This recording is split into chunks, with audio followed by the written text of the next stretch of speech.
Eh, kamu pernah nggak sih waktu lagi pegal-pegal, badan dingin, atau flu, terus dikerokin? Nah, tradisi kerokan ini sudah jadi semacam obat andalan turun-temurun di Indonesia. Tapi, kerokan itu sebenarnya boleh nggak sih? Apa manfaatnya? Atau malah bahaya? Yuk, kita kulik sampai tuntas. Pertama-tama, pernah nggak kamu penasaran kenapa kerokan bikin badan jadi lega banget? Padahal cuma digesek-gesek di punggung atau dada, kok bisa bikin kepala pelong dan badan hangat? Nah, rahasianya ada di reaksi tubuh kita. Saat kerokan, lapisan kulit bagian luar sedikit tergores, dan ini merangsang pembuluh darah di bawahnya. Akibatnya, aliran darah jadi meningkat di area tersebut yang bikin otot-otot yang tadinya kaku dan tegang jadi lebih rileks. Jadi, bukan cuma mitos aja, kerokan punya dasar ilmiah soal peredaran darah. Tapi, jangan langsung keburu kerokan terus ya. Ada kalanya kerokan malah nggak disarankan, apalagi buat kamu yang punya kondisi tertentu. Misalnya, kalau kulitmu sensitif, mudah berdarah, atau punya penyakit kulit seperti eksim dan psoriasis, kerokan bisa bikin masalah makin runyam. Soalnya, gesekan keras di kulit yang bermasalah bisa menimbulkan luka dan infeksi. Selain itu, kalau kamu sedang demam tinggi atau sedang sakit serius, sebaiknya tunda dulu kerokan sampai kondisi lebih stabil. Lalu, gimana soal kerokan versus flu? Banyak yang bilang kerokan bisa menyembuhkan flu.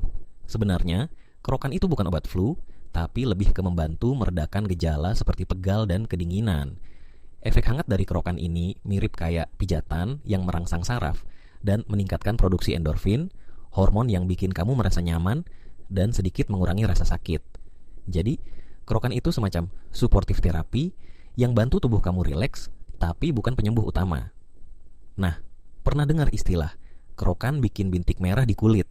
Ini juga yang bikin banyak orang takut. Faktanya, bintik merah ini disebut petechiae, yaitu pecahnya pembuluh darah kecil di kulit akibat gesekan. Jangan panik dulu, petechiae ini biasanya hilang dalam beberapa hari dan gak berbahaya kalau kerokannya normal dan tidak berlebihan. Tapi, kalau bintik merahnya luas dan disertai rasa nyeri, mending kamu konsultasi ke dokter dulu, ya. Selain itu, ada juga sisi psikologis dari kerokan. Tradisi ini bikin kita merasa diperhatikan dan diurus, karena biasanya kerokan dilakukan oleh orang terdekat, misalnya ibu atau nenek. Sentuhan fisik dan perhatian ini secara tidak langsung membantu menurunkan stres dan memperbaiki mood. Jadi kerokan bukan cuma soal fisik, tapi juga perasaan. Sekarang, kalau kamu tertarik kerokan tapi takut kulitmu jadi rusak, ada beberapa tips supaya kerokan tetap aman dan nyaman. Pakailah minyak kayu putih atau balsem sebagai pelicin supaya gesekan tidak terlalu kasar. Jangan terlalu keras saat menggosok dan pilih alat kerokan yang halus, seperti koin atau sendok khusus kerokan yang ujungnya tumpul. Jangan juga kerokan terlalu lama, cukup 5-10 menit aja per sesi. Terus, ada pertanyaan klasik, bolehkah kerokan setiap hari? Jawabannya, sebaiknya tidak terlalu sering.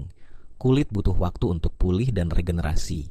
Kalau sering kerokan tiap hari, kulit bisa menjadi iritasi dan malah merusak lapisan pelindung kulit. Idealnya, kerokan dilakukan maksimal 2-3 kali dalam seminggu dan sesuaikan dengan kebutuhan tubuh. Jadi kesimpulannya, kerokan itu boleh dan bisa bermanfaat asalkan dilakukan dengan benar dan pada kondisi yang tepat. Jangan sampai kerokan jadi penyebab masalah kesehatan baru gara-gara asal-asalan. Kalau kamu punya kondisi medis tertentu, konsultasi dulu ke dokter sebelum coba kerokan. Nah, setelah tahu fakta-fakta menarik ini, gimana menurut kamu? Sudah siap kerokan dengan cara yang lebih aman dan cerdas? Atau kamu malah punya pengalaman unik soal kerokan? Share di kolom komentar ya. Kalau kamu suka video yang bahas soal kesehatan tradisional, tips hidup sehat, dan gaya hidup, jangan lupa klik like dan subscribe supaya nggak ketinggalan update menarik dari kita. Sampai ketemu di video berikutnya. Like and subscribe buat konten kesehatan and lifestyle seru.